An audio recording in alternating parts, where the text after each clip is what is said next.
नमस्कार, मैं हूं मोहम्मद हामिद।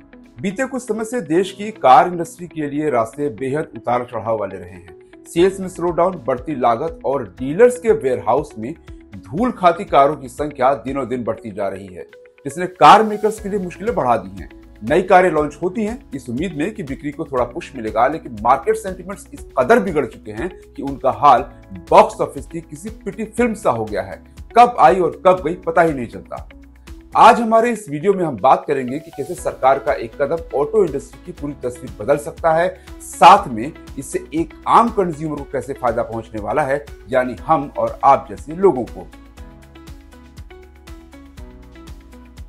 खबर यह है कि सरकार छोटी कारों पर जीएसटी में राहत दे सकती है, जिससे आने वाले समय में हैचबैक कारें या सब 4 मीटर कारें सस्ती हो सकती हैं, जैसा कि मंत्रालय की ओर से प्रस्ताव दिया गया है, जिसमें कहा गया है कि सिर्फ 2 स्लैब बनाए जाएंगे, एक 5% का और एक 18% का।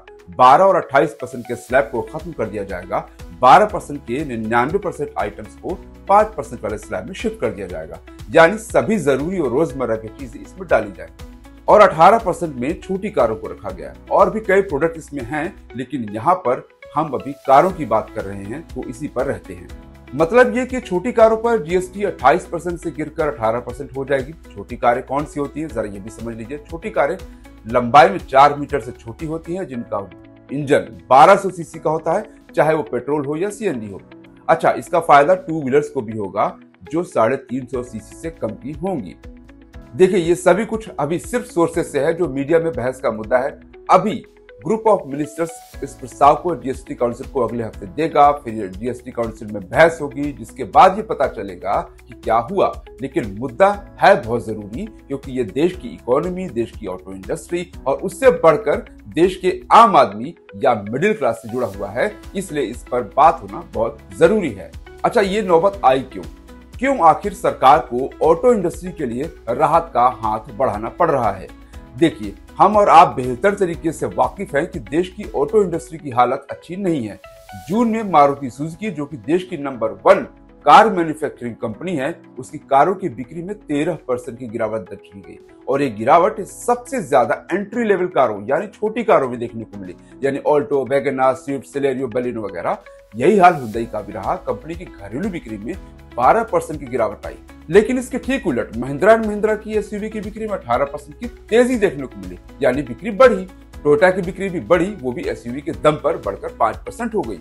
यानी कार कंपनियों का पेन पॉइंट है छोटी कारें, जो एसयूवी के साथ रेस में काफी पिछड़ गई हैं। छोटी कारें जिसे मिडिल क्लास के लिए बनाया जाता है, मध्यम वर्गीय लोगों के लिए, जो कि मास एस्पिरेशन है, ये सड़क से धीरे धीरे गायब हो रही है। छोटी कारें जो आज से करीब 9 साल पहले 10 लाख यूनिट्स बिका करती थी, आज की तारीख में 25,000 यूनिट्स पर आ चुकी हैं, यानी इनकी बिक्री कितनी गिर गई है। आज से 5 साल पहले यानी 2020 में कुल बिक्री में छोटी कारों का हिस्सा करीब 47% हुआ करता था, यानी आधा।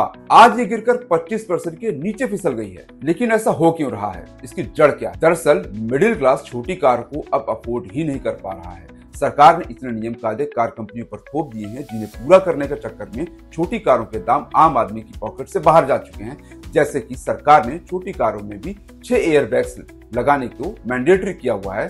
सुरक्षा के लिहाज से ये बिल्कुल सही कदम है, लेकिन इससे कारों के दाम 60,000 रुपए तक बढ़ गए। दूसरी वजह एमिशन नॉर्म्स है। कारों में अब BS6 और आने वाले BS7 की वजह से एडवांस और महंगे इंजन लगाने पड़ रहे हैं, जिससे एमिशन नॉर्म्स के नियमों को पूरा किया जा सके। तीसरा है कार इंश्योरेंस। जब आप कार खरीदने जाते हैं तो आपके लिए 3 साल की इंश्योरेंस पॉलिसी लेना अनिवार्य होता है, यानी 3 साल का प्रीमियम आप उसी वक्त देते हैं जब आप कार खरीद रहे होते हैं। और इन सब में सबसे ज्यादा बोझ जिसका है वो है जीएसटी का। सभी कारों पर, इलेक्ट्रिक कारों को छोड़कर, 28% का जीएसटी लगता है। छोटी कारों पर 1% का कंपनसेशन सेस भी लगता है, जिससे कुल टैक्स 29% हो जाता है। छोटी कारों को इससे भले ही राहत मिल जाए, लेकिन एसयूवी वालों को शायद न मिले। एसयूवी पर अभी 43% से लेकर 50% तक का टैक्स लगता है, जिसमें 28% फ्लैट जीएसटी है, बाकी कंपनसेशन है, कंपनसेशन सेस, जो कि 15 से लेकर के 22% तक है। इलेक्ट्रिक कारों पर 5% का जीएसटी लगता है, उसमें कोई बदलाव नहीं होगा। तो अगर आप कार खरीदने का मन बना रहे हैं तो थोड़ा रुक जाइए, फैसला आ जाने दीजिए, दाम कम होंगे तो आपका ही फायदा होगा।